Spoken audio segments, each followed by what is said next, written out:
All right, welcome to our class. Once again, Exodus for beginners. This is the 8th lesson in the series, subtitled this week, The Exodus, the Departure from Egypt. So, we left our study of Exodus at the point where the 10th plague, the death of every firstborn in each family and among the cattle, was completed. And both the Pharaoh and the people of Egypt urged the Israelites to leave. Their fear, of course, was that this killing of their people would continue until the nation was wiped out. They didn't know, that God said He was going to do the firstborn. They didn't have that information. The Pharaoh did, but the people wake up and half their family is dead. And so there's a connection between them and the Israelites, so they're in a hurry for them to leave. So having requested and received gifts of gold and silver from the Egyptians, the Israelites packed what few possessions that they could carry, and they left hurriedly. And so that brings us to chapter 12. And the departure from Egypt, let's read a little bit of that. It says, "Now the sons of Israel journeyed from Ramses to Succoth, about 600,000 men on foot, aside from children. A mixed multitude also went up with them, along with flocks and herds, a very large number of livestock.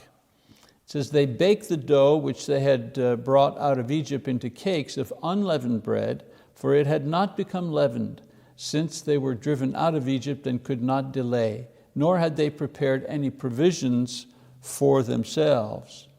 Now the time that the sons of Israel lived in Egypt was 430 years. And at the end of 430 years, to the very day, all the hosts of the Lord went out from the land of Egypt." So Moses describes the haste of their departure and other preliminary details of their departure and journey, a journey to a place that no one knew. They were, they heard of the promised land, and they've heard of this place, but none of them knew it. No one had ever been there. We look at the numbers that the Bible gives us, break those down. It says there were 600,000 men with children, along, of course, with wives. The total number of people may have numbered approximately 2 million people. They had little time to prepare, since on the evening before they had celebrated the Passover meal, and now they were compelled to leave. We're also given the time they lived in Egypt, 430 years, which explains how they grew from 70 people when they first settled there. We read that in Genesis 46. And also it confirms God's prediction to Abram that his descendants would be enslaved for 400 years in Genesis chapter 15, verse 13. So when you think about it, the Jews were slaves in Egypt longer than the United States has been a sovereign nation. I mean, the Pilgrims landed, 1620 to now, that's 402 years. The nation itself, 1776 to now, is 246 years old. And so, just to get some perspective there, they were in Egypt longer than our nation was even populated. Anyways, we go to the 10th plague and the memorialization of that in chapter 12. I mentioned in our last lesson that the birth event of this new nation was the miraculous way that their freedom was obtained, and the special observance, the blood of the lamb on the door frames, and the special meal, the Passover meal of lamb and unleavened bread and bitter herbs that they would have to commemorate that special night when the angel of death passed over their homes when striking dead the firstborn in all the Egyptian homes. Now in this passage, God gives Moses direct instructions as to the yearly observance of this meal in the future. We will see this scene, God directly instructing Moses repeatedly throughout Exodus. Now, as far as the Passover meal is concerned, some of the details about that.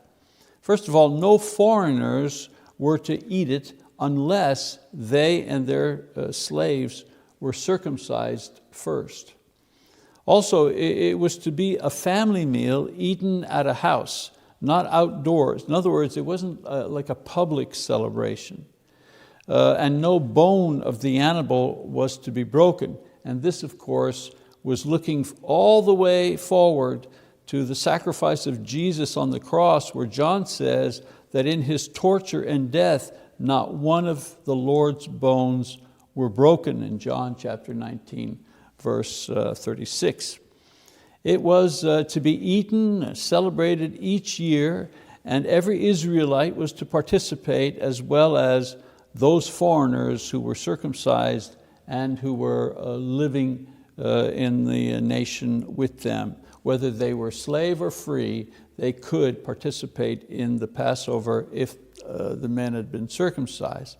And so the passage ends by summarizing that the people obeyed these instructions and God began leading the people to freedom.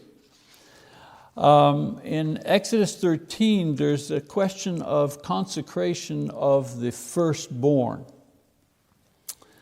The Passover meal, to be celebrated on the 14th day of the first month according to their sacred calendar, was the first element instituted to create from these people a distinct nation.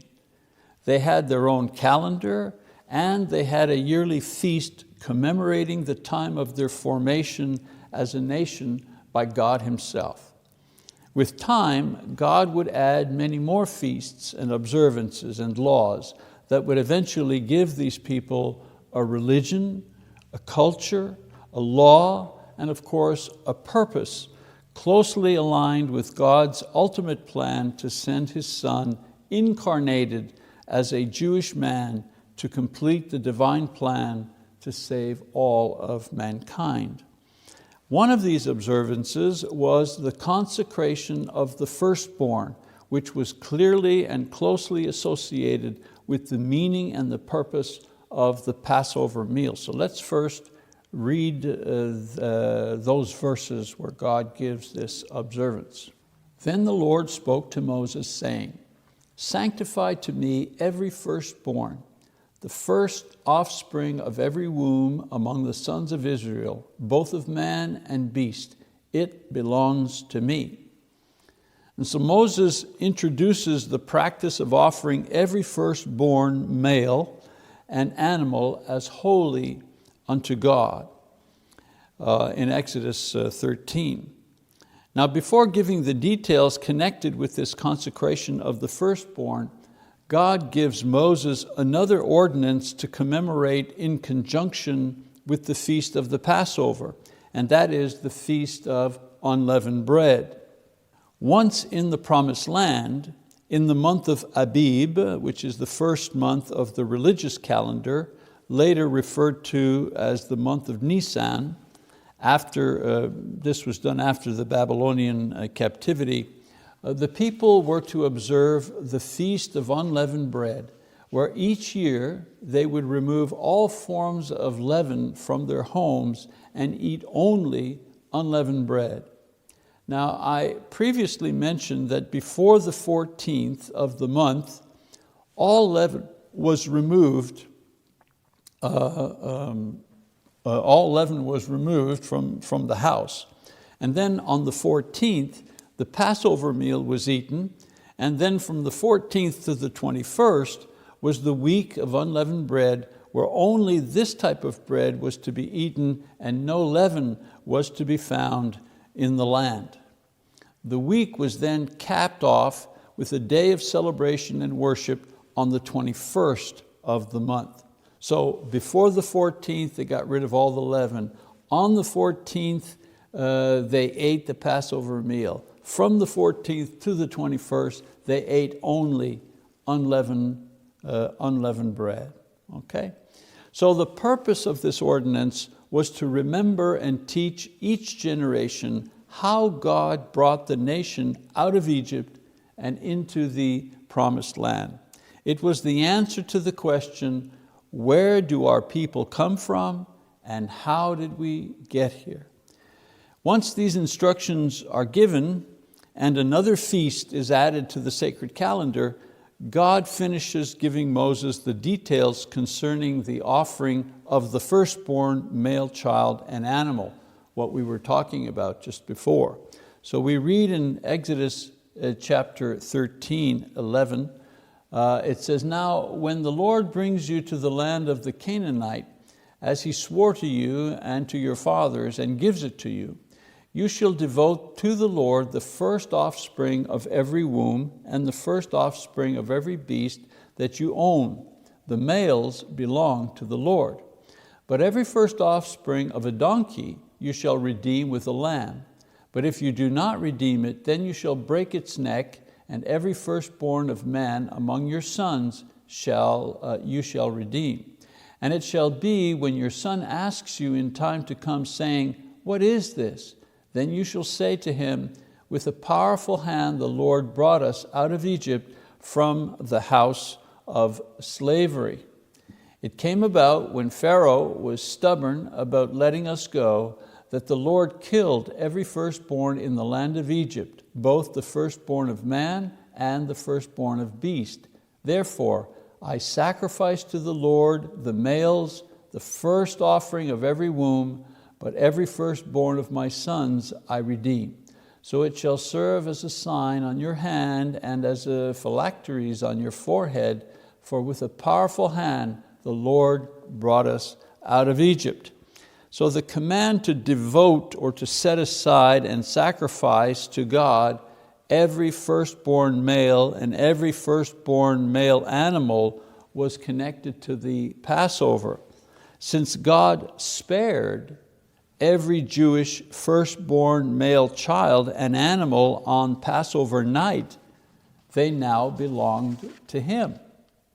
In addition to the Passover meal and the week of unleavened bread, God adds a third powerful reminder of the Jewish experience in being freed from Egyptian slavery, and that is the death of every firstborn male child and cattle in the land, which they were miraculously spared from.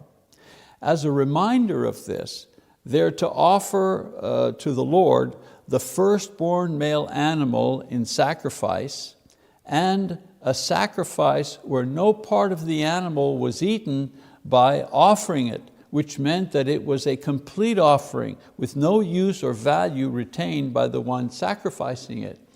In other types of sacrifice, you could sacrifice parts of the animal and then keep part of the animal to eat. You had some use from it. But in this particular sacrifice, you burned the entire animal. It was a complete sacrifice. So you did not receive back anything. There was no food value that came back. You lost whatever commercial value you had in that animal, if you could sell it, or the wool or whatever. It was a complete sacrifice that you gave to God. Now, a firstborn child, male child, was redeemed, or it was bought back. The price for redeeming the child was 5 shekels of silver paid to the priest when the child was a month old. If an animal, for example, that you were offering was unclean and could not be sacrificed, such as like a donkey is what you had, then you could kill it by breaking its neck. In other words, you offer it in death without spilling any blood. Or you could substitute a lamb to sacrifice in its place. And so God gives the initial commands here for things that they are to do once they arrive at the promised land, but will add details and further instructions about these things along the way. All right?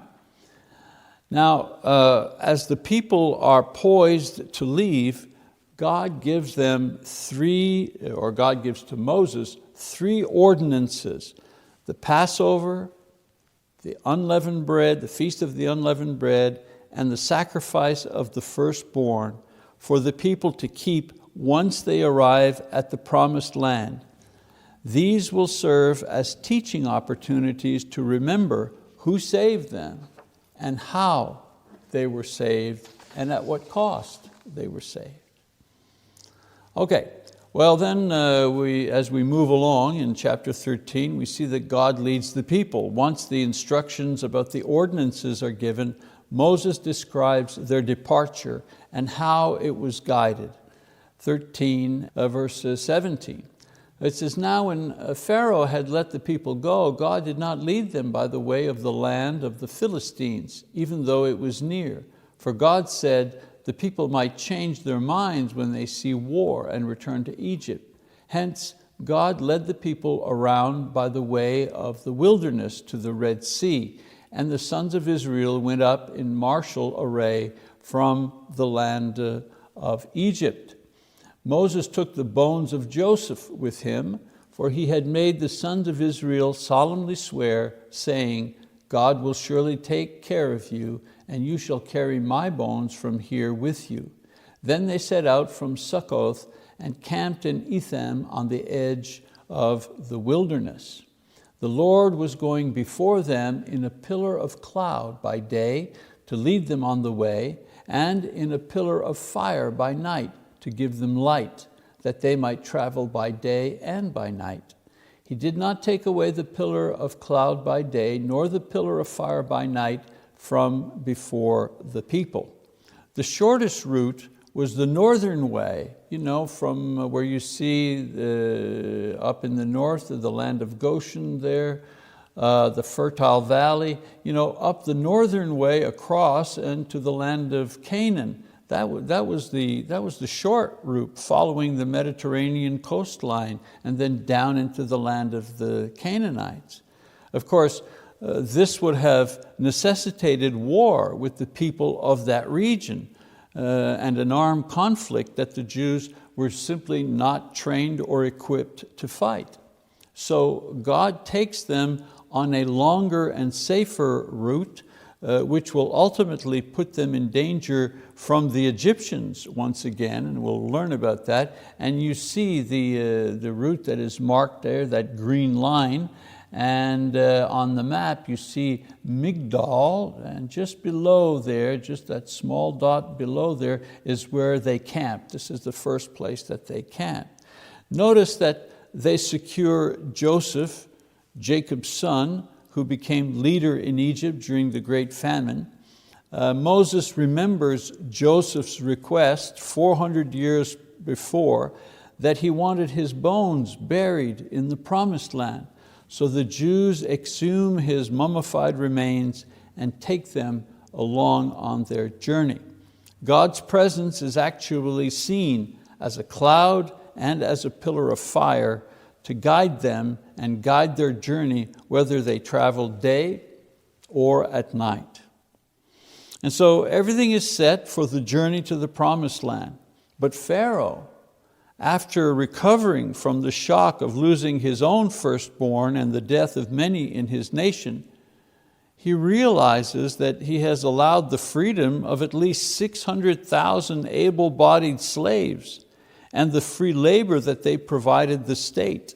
And so he reverts to normal behavior once again, his hard-hearted, disbelieving self, and God allows him to embrace his stubborn refusal to accept that the God of the Jews is Lord with power over both the creation and mankind, and not himself. In other words, you're not God, Pharaoh.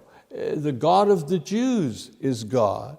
But the Pharaoh will not accept this, and God, as we talked about in another lesson, and God allows him his delusion. So refusing to acknowledge what all the signs and wonders point to, the Pharaoh gathers the mighty Egyptian army and leaves to pursue, overtake, capture, or kill the Jewish slaves that he now regrets he has let go. So we move on to chapter 14, and we read the first couple of verses there. It reads, "Now the Lord spoke to Moses, saying, Tell the sons of Israel to turn back and camp before Pi-hahiroth, between Migdol and the sea. You shall camp in front of Baal-zephon, opposite by the sea. For Pharaoh will say of the sons of Israel, They are wandering aimlessly in the land. The wilderness has shut them in. Thus I will harden Pharaoh's heart, and he will chase after them, and I will be honored through Pharaoh and all his army, and the Egyptians will know that I am the Lord." And they did so. So as he has done in the past, God tells Moses what he should do in positioning the people, and what he's about to do. Of course, he does this in cryptic fashion. They started in the north, the shortest overland route. That's what we were talking about before. But God directs Moses to take the people south and camp right beside the fork of the Red Sea. He predicts that the Pharaoh will see this as confusion, that the people are lost actually, and Moses is just leading them aimlessly. But God assures Moses that all of this is done as part of his plan to prove once and for all who is the true and the living God. So we see the Pharaoh begins to pursue the Israelites, and we go forward in chapter 14. It says, "When the king of Egypt was told that the people had fled, Pharaoh and his servants had a change of heart toward the people, and they said, 'What is this we have done, that we have let Israel go from serving us?' So he made his chariot ready and took his people with him, and he took 600 select chariots and all other chariots of Egypt with officers over all of them. The Lord hardened the heart of Pharaoh, king of Egypt, and he chased after the sons of Israel as the sons of Israel were going, but boldly. Then the Egyptians chased after them with all the horses and chariots of Pharaoh, his horsemen and his army, and they overtook them camping by the sea beside Pi-hahiroth in front of Baal-zephon. As Pharaoh drew near, the sons of Israel looked, and behold, the Egyptians were marching after them, and they became very frightened. So the sons of Israel cried out to the Lord. Then they said to Moses, "Is it because there were no graves in Egypt that you have taken us away to die in the wilderness? Why have you dealt with us in this way, bringing us out of Egypt? Is this not the word that we spoke to you in Egypt, saying, 'Leave us alone that we may serve the Egyptians'? For it would have been better for us to serve the Egyptians than to die in the wilderness." So you have the king with the best of his army. The chariots were equivalent to modern day tanks, and he led with 600 select chariots. Many of these were manned, a 3-man crew. You had the driver, a shield bearer, and a warrior, in addition to the lesser equipped chariots, and also with his foot soldiers. So this lethal force caught up to the Israelites, who were now pinned between the Egyptians and the sea. And of course, there were there was a greater number of Israelites than there were Egyptians, but the Israelites weren't armed. They were not trained as an army. They were sitting ducks, as we would say. So here we witness a familiar scene as the people, feeling danger, blame Moses for their predicament. Their charge against him has, 3 components. First, they say, "You're reckless, bringing us out here in the wilderness to die. We were enough trouble in Egypt. You've made things worse by bringing us out here." Secondly, they say something like, we told you it wouldn't work. Why didn't you just leave us alone when we asked you?" And then thirdly, they say, "We were better off in Egypt, It was hard work, but at least we weren't lost in the wilderness with the army poised to attack us. So the Pharaoh has made his move. Moses has followed God's instructions, and the people have voiced their fear. Now it's time for God to act, and He does in a most spectacular way. Let's keep reading. But Moses said to the people, "Do not fear. Stand by and see the salvation of the Lord, which He will accomplish for you today. For the Egyptians whom you have seen today, you will never see them again forever. The Lord will fight for you while you keep silent." So Moses believes the Lord, and he encourages the people more or less by saying, "Stand back and watch what the Lord will do to your enemies. Don't say a thing. Don't cry, don't wail, don't yell, don't scream. Just be silent and observe what God will do." He's thinking that God will just wipe the army out. Maybe send the angel of death or something, since he doesn't see any other reasonable option, rational option. So we read verse 15, it says, "Then the Lord said to Moses, 'Why are you crying out to me? Tell the sons of Israel to go forward. As for you, lift up your staff and stretch out your hand over the sea and divide it, and the sons of Israel shall go through the midst of the sea on dry land. As for me, behold, I will harden the hearts of the Egyptians so that they will go in after them. And I will be honored through Pharaoh and all of his army, through his chariots and his horsemen. Then the Egyptians will know that I am the Lord, when I am honored through Pharaoh, through his chariots and his horsemen." And so God's plan for rescue is quite different than Moses' plan or thought for rescue. His rescue is parting the sea to have the Jews walk across on the dry riverbed, and then destroying the Egyptian army. Did two things. First of all, it provided a dramatic divine rescue. It was not of themselves, but their God who acted in a miraculous way to save them.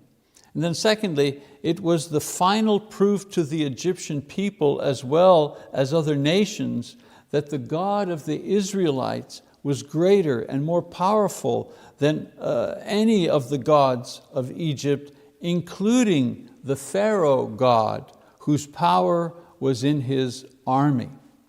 And so the passage from verse 19 to 29 describes their crossing and the destruction of the Pharaoh and his military. We don't have time to read all of that, but we'll summarize it here.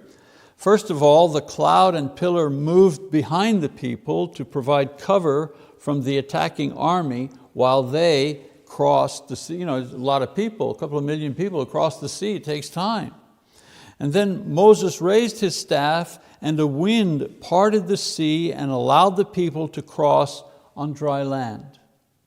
And then the Pharaoh and his army pursued them onto the divided seabed, but they became confused and frightened, probably realizing the reality of the miraculous situation they had foolishly rushed into. All of a sudden, they're in the middle of the divided sea, and they look and they see the walls of water on either side, and they realize, wait a minute, this isn't normal. This shouldn't be happening. And so they try to turn around and go back to safety of the shore. But their chariots, it says in verses 23 to 25, are all in disarray.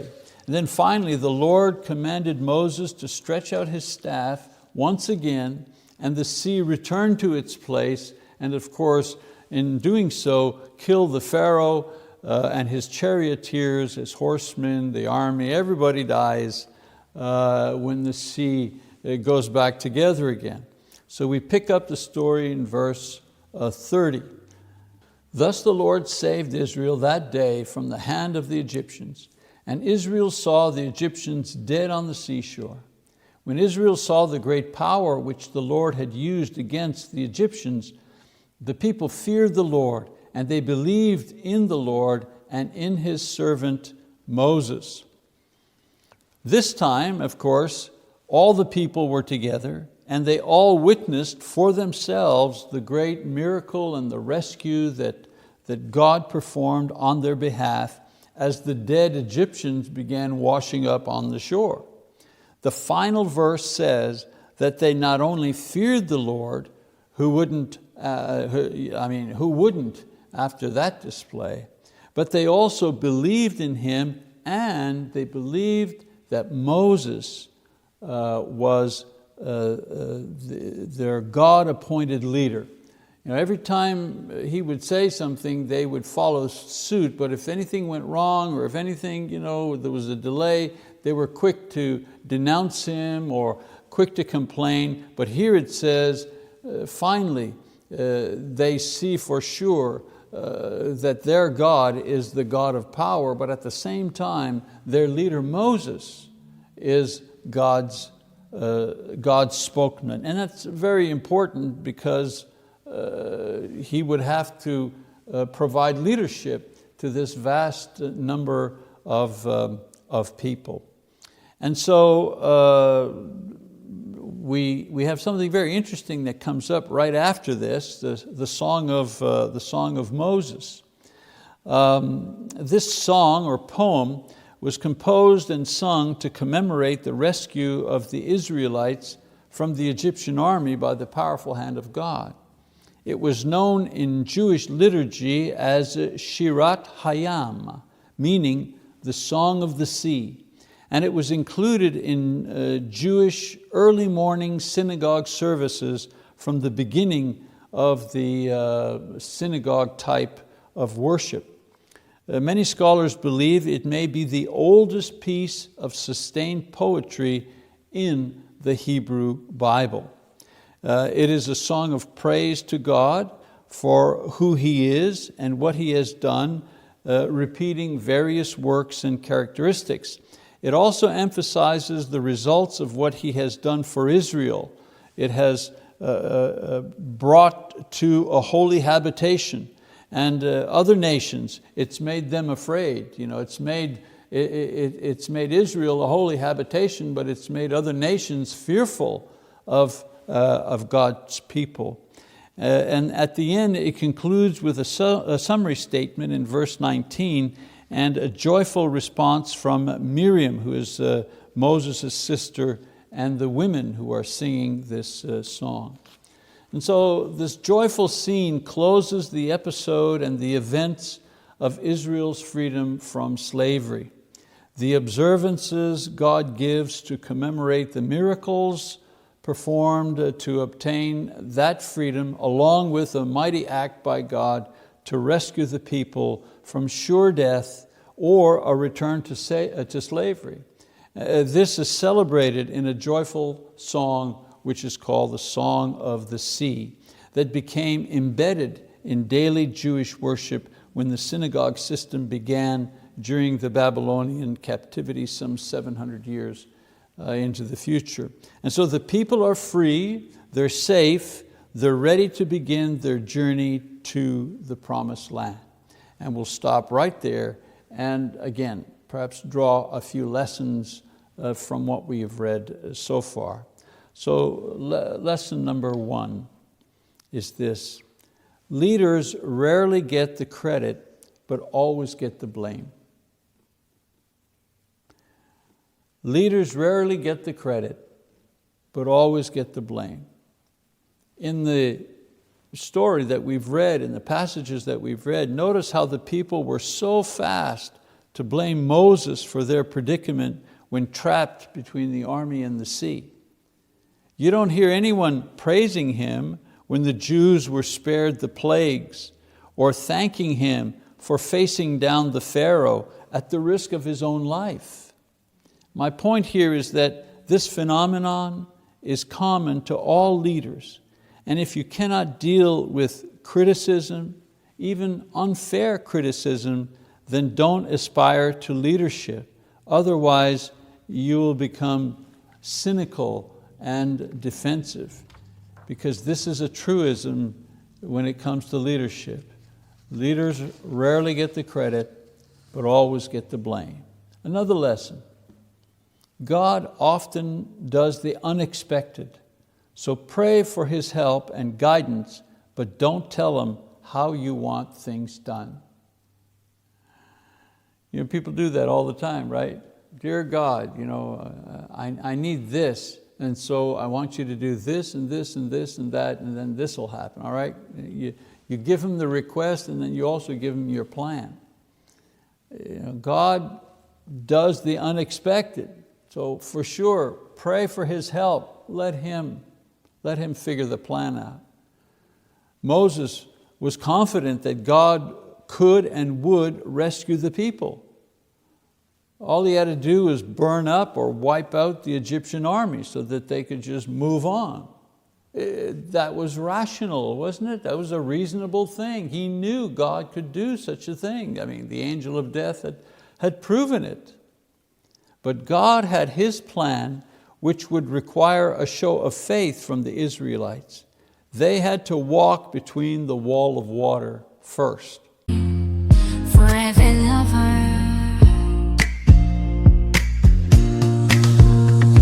In the depths of the darkest night, your love shines through, a guiding light. With every heartbeat I feel your grace. In your warm embrace I find my place.